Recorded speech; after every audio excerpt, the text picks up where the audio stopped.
আসসালামু আলাইকুম গাইজ, আশা করি আল্লাহর রহমতে সবাই ভালো আছেন। তো আজকে একটি নতুন ব্লগ নিয়ে হাজির হলাম। ভিডিওটি না টেনে সম্পূর্ণ দেখার অনুরোধ রইল। আর যদি ভিডিওটি ভালো লাগে তাহলে লাইক কমেন্ট শেয়ার দিয়ে পাশে থাকবেন। তো আজকের ব্লগ রয়েছে মেজবান অনুষ্ঠানের দ্বিতীয় পর্ব। তো চলুন দেখে নিই দ্বিতীয় পর্বে কী কী ছিল। তো আমি খাবার দাবার শেষ করে এই তো রুমে ঢুকে বিড়ালটার সাথে একটু দুষ্টামি করছিলাম। দুষ্টামি ফাজলামু শেষ করে একা একা এদিক সেদিকে ঘুরছিলাম। ঠিক সেই মুহূর্তে ভাবি এসে বলে, চল সবাই মিলে একটু আড্ডা দিই। তো এখানে কাজিনরা ছিল এবং ভাবিগুলা ছিল, সবাই মিলে বেশ মজা মাস্তিতে আড্ডা দিচ্ছিলাম।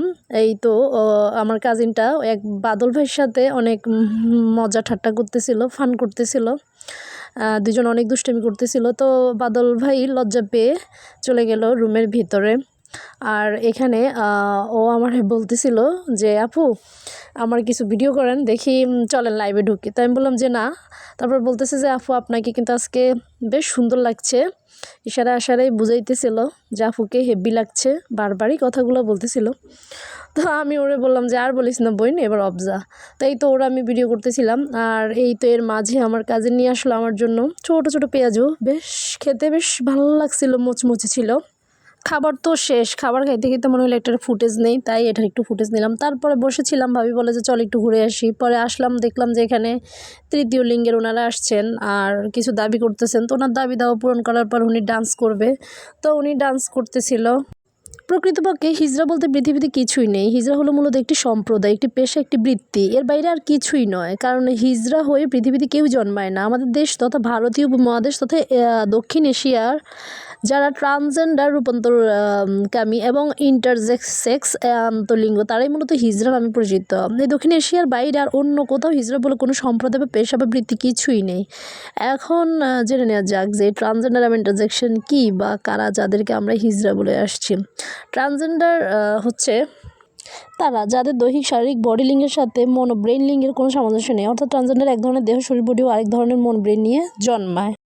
তো উনি আমার দিকে চোখ পড়তেই খালি হাসতেছিল, বারবার হাসতেছিল। আমি এটা দেখে ভয় পেয়ে গেলাম এবং মানুষের ভিড়ে লুকে গেলাম। তারপর উনি হাসতেছিল, পরে ভয় পেয়ে আমি বাসায় চলে আসি। আর এই তো এসে আমার হাফসা মামনির সাথে দুষ্টামি করতেছিলাম। পরে ভাবি বললো চল বাইরে কনসার্ট হইতেছে, একটু দেখে আসি। তো এই তো কনসার্ট দেখতে আসলাম। এখানে আসলে বাউল গীতি হচ্ছিল, লালন গীতি। তো এখানে অনেক ভরপুর মানুষ ছিল, সবাই এটা এনজয় করতেছিল। তো আমি আবার এই ধরনের সং অত একটা শুনি না, আমার ভালো লাগে না। তো ভাবিকে বললাম যে ভাবি চলেন এখান থেকে যাই, আমার ভালো লাগতেছে না, একটু বাইরে থেকে ঘুরি। তো ভাবিও বলল যে চল যাই বাইরে থেকে ঘুরে আসি একটু।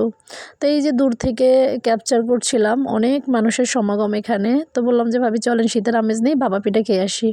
তো এই তো ভাপা পিঠার জন্য আসলাম। এখানে ভাপা পিঠা হচ্ছিল আর গরম গরম সার্ভ করতেছিল, গরম গরম মেক করে গরম গরমই সার্ভ করে। তো এই তো নিয়ে নিছে ভাবি ভাপা পিঠার, কাজিন অর্ডার করলো ডিম পিঠার জন্য। তো এখানে ভাপা পিঠাগুলো বানাচ্ছিল আর আমি ক্যাপচার করছিলাম। এই ভাপা পিঠাগুলো সাধারণত দেয়া হয় শীতল ভর্তা দিয়ে, আবার সরিষার ভর্তা থাকে, আবার ধনেপাতার ভর্তা থাকে, নানা ধরনের ভর্তা দিয়ে এই ভাপা পিঠাগুলো দেয়। তো ডিম পিঠা তৈরি হয়ে গেল। তো এই তো আমি নিয়ে নিলাম ভাপা পিঠার সাথে শীতল ভর্তা। ভাল লাগছিল আসলে, গরম গরম ভাপা পিঠা, হালকা হালকা শীত পড়তেছিল রাতের বেলায়, বেশ ভাল লাগছিল। তো ওখান থেকে খাওয়া দাওয়া শেষ করে আমরা চলে গেলাম, ওরা সবাই পান খাবে। এটা হচ্ছে মশলার পান, আবার এটাকে অনেকে আগুন পানও বলে থাকে। তো আমারে বলতেছিল খাওয়ার জন্য। আমি আসলে পান, চা এগুলোর প্রতি আমার কোনো নেশা টেশা নেই, অত খাওয়া টাওয়া হয় না। তো এই তো ভাবি নিয়ে নিচ্ছিল খাওয়ার জন্য এবং সাথে যে কাজিনগুলো ছিল ওরাও খাচ্ছিল সবাই, আমি ছাড়া। তা আমি ফুটেজ নিচ্ছিলাম দাঁড়াই দাঁড়াই আর দেখতেছিলাম কিভাবে বানায়। তো আর চাচার সাথে কথা বলতেছিলাম, এই চাচার হাল জিজ্ঞেস করতেছিলাম।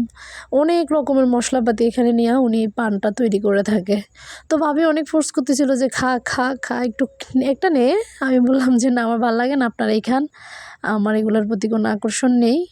তার আমি আশেপাশে এই তো সাইডগুলো ঘুরে দেখছিলাম। এখানে অনেকগুলো স্টল হয়ে গেছিলো প্রায়, ঝালমুড়ের স্টল, তারপরে ফুচকার স্টল, সিদ্ধ ডিমের স্টল, অনেকগুলা স্টল আমি ঘুরে ঘুরে দেখতেছিলাম। এই তো এই মামা ঝালমুড়ি বানাচ্ছিল আর সাইডের আশেপাশের মানুষগুলোকে দেখতেছিলাম। তারপরে একটু ঘুরে ঘুরে বাসায় চলে আসি। রুমে ঢুকে দেখি ভাবি বিরিয়ানি খাওয়াচ্ছে, তখন আমাকেও মুখে তুলে ভাবি বিরিয়ানি খাওয়াই দিচ্ছিল। বিফ বিরিয়ানিটা একদম গরম গরম ভাল লাগছিল। তো আমিও এখানে হাফসা, তারপরে ফারিহা, এদের সাথে আমি একটু ফান করতেছিলাম, আর এখান দিয়ে ভাবি লোকমা ধরে ধরে আমার মুখে তুলে বিরিয়ানি খাওয়াই দিতেছিল। তো এখানে একটা ফেমাস মাজার রয়েছে, যেখানে চৈত্র মাসে মেলা মাহফিল হয়, অনেক মানুষের সমাগম হয়, বাংলাদেশের বিভিন্ন জেলা থেকে এখানে মানুষজন আসে উরুস উপলক্ষে। তো মাজারটা অনেক ফেমাস, এটাকে ল্যাংটা বাবার মাজার বলা হয়। তো আমি চাইছিলাম মাজারটা নিয়ে একটা ব্লগ করতে, কিন্তু আমার সময় স্বল্পতার কারণে আমি আসলে করতে পারিনি, আর আমার এখানে থাকাটাও বেশি সেফ ছিল না। তো আমি সেখান থেকে যত দ্রুত সম্ভব স্থান পরিবর্তন করতে চাইছি। তো আমি সেফলি এক্সিট নিলাম আর কি, দ্রুত ওখান থেকে চলে আসলাম। তো ইনশাল্লাহ নেক্সট টাইম যদি কখনো যাওয়া হয় তো আশা করি ওই মাজারটা নিয়ে একটা ব্লগ করতে পারবো। তো আপনাদের সকলকেই ধন্যবাদ আমার ভিডিওটি দেখার জন্য, আর যদি ভালো লাগে তো লাইক কমেন্ট শেয়ার দিয়ে পাশে থাকবেন। আল্লাহ হাফেজ।